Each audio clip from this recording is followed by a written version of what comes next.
Jim Gray and Tom Brady. Well, Jimmy's was a great teammate, and he's a great friend, and he always will be. And, I want nothing but the very best for him. He's earned the trust of his teammates and the respect of his teammates, and that's all you can ask for as a player. Do you think he will be a good starting quarterback in the NFL for the 49ers? Well, I certainly hope so. I mean, he's put in all the effort, and I've watched him for 3.5 years, and really enjoyed working with him, and hopefully goes on to do it and does a great job. Tom, are you surprised that the Patriots have decided that you are not only the present, but are now at age 40 also the future? Well, I don't know what that means. I mean, this is a week-to-week league. I mean, things change so quickly, from week to week, year to year. Everyone's concerned.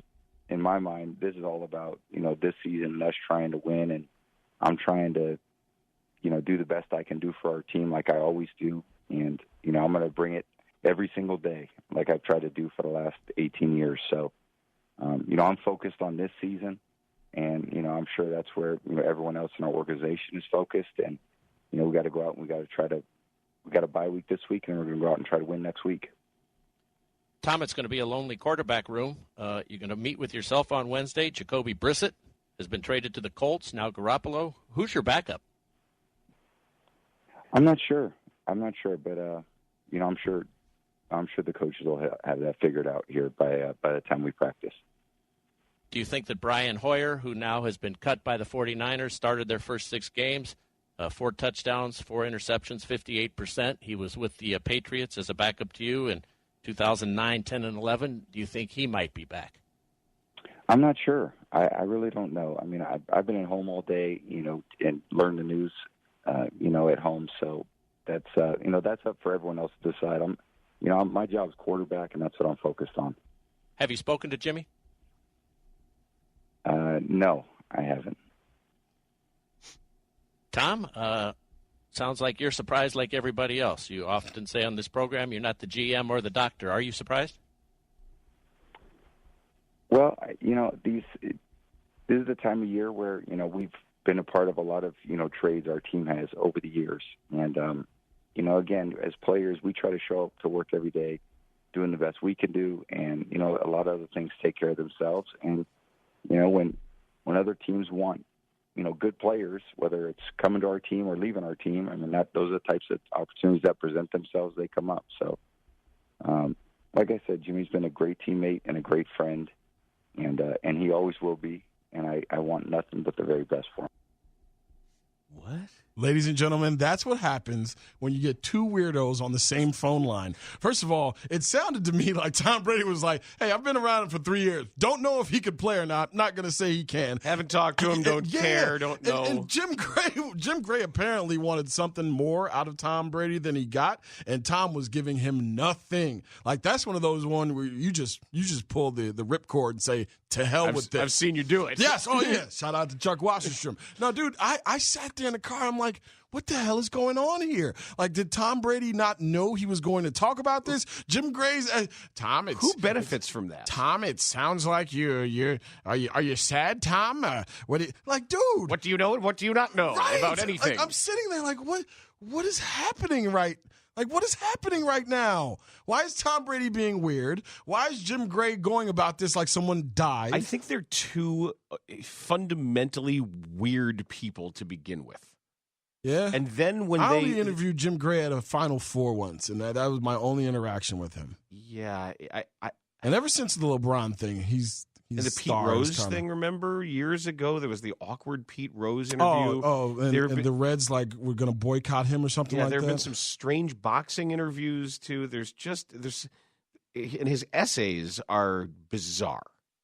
We've heard those, the things about Breezes and Drew Orleans and a breeze and a wind. And I mean, because you remember when Brendan McCaffrey parodied, what was it, Jim Beige?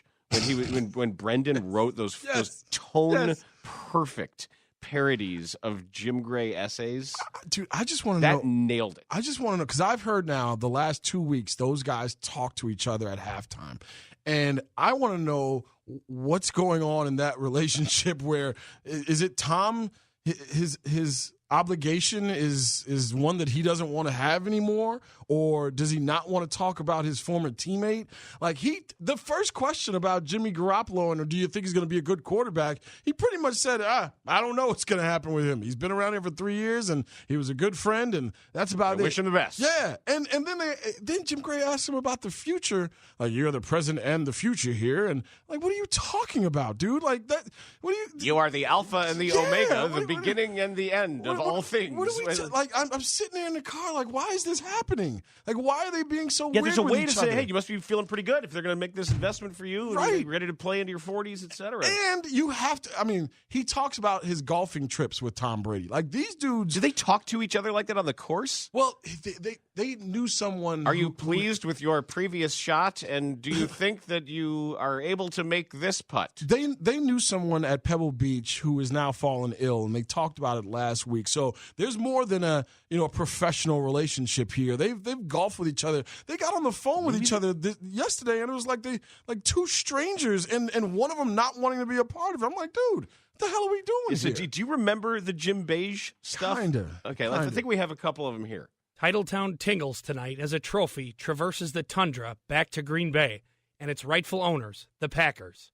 13 years before, a man named Brett, with an arm like a jet, brought home the bacon in Dairyland. But now the Packers win by Aaron out the football. The man he replaced probably watched the game in Louisiana so far, or rather so far away.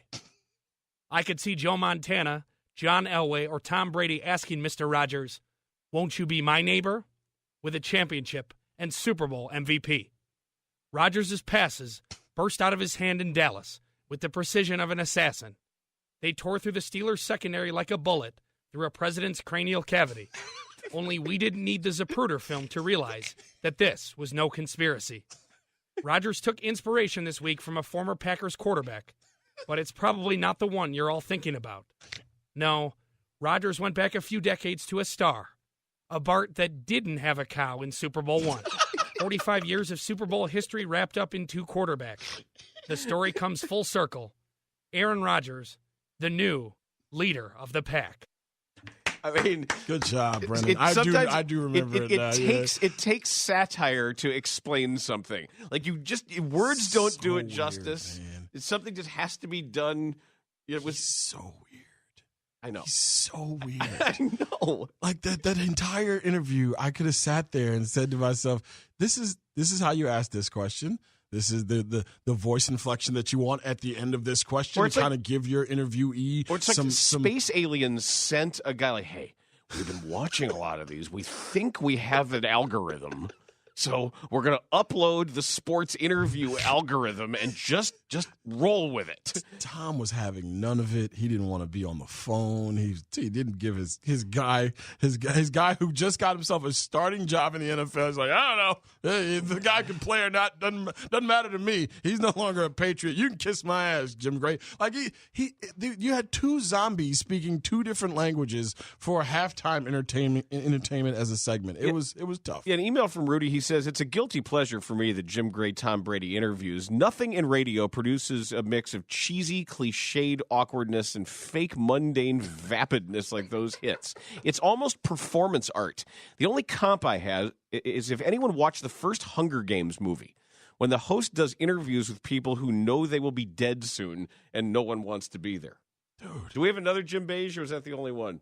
I promise this, apropos of nothing, just because we were playing weird Jim Gray stuff and trying to figure out why he's so weird and why his communications with Tom Brady on the airwaves are just so awkward, damned strange. We remembered that Brendan McCaffrey many years ago did his own version of Jim Gray radio essays as the character Jim Beige. And so the NCAA tournament comes to an end with an epic shootout in the Lone Star State. After nearly 3 weeks of riveting and flawless basketball, there was enough shining moments throughout to bring Luther Vandross back from the dead, but with UConn and Butler squaring off, fans instead heard the Baja Men asking, "Who let the dogs out?" The Butler Bulldogs served up losses to Old Dominion, Pittsburgh, Wisconsin, Florida, and VCU on their way to the final, showing a fighting ferocity that would make Michael Vick proud. Little did the men from the Hoosier State know that these dogs would need bad news kennels to stop the mushing of the Huskies. Butler head coach Brad Stevens didn't need Jim Lovell to tell him, Houston, we have a problem with this Connecticut bunch. In the second half, Stevens saw his team's season go up in smoke like the Challenger space shuttle. The Butler, as they were called, with Howard and Mack, turned out more like Alfred or Jeeves. Cinderella's slipper just didn't fit anymore. There were too many corns, warts, and bunions after a long gallop to the final night. With the 53-41 win and third championship, Jim Calhoun now literally walks with the coaching immortals, men like Wooden, Rupp, Knight, and Krzyzewski. He becomes the oldest coach to win an NCAA title, doing so by leaning heavily on his walker. He turned UConn into you can because he had a little lamb. Bah. A looming investigation and early season suspension for Coach Calhoun will be the talk of the offseason. But we need to shut up and get our facts straight, as Jim Calhoun would tell us, because once again, he has won the Iditarod of his sport. Who knows what the future holds and what Calhoun has in stores for Connecticut. That's just outstanding.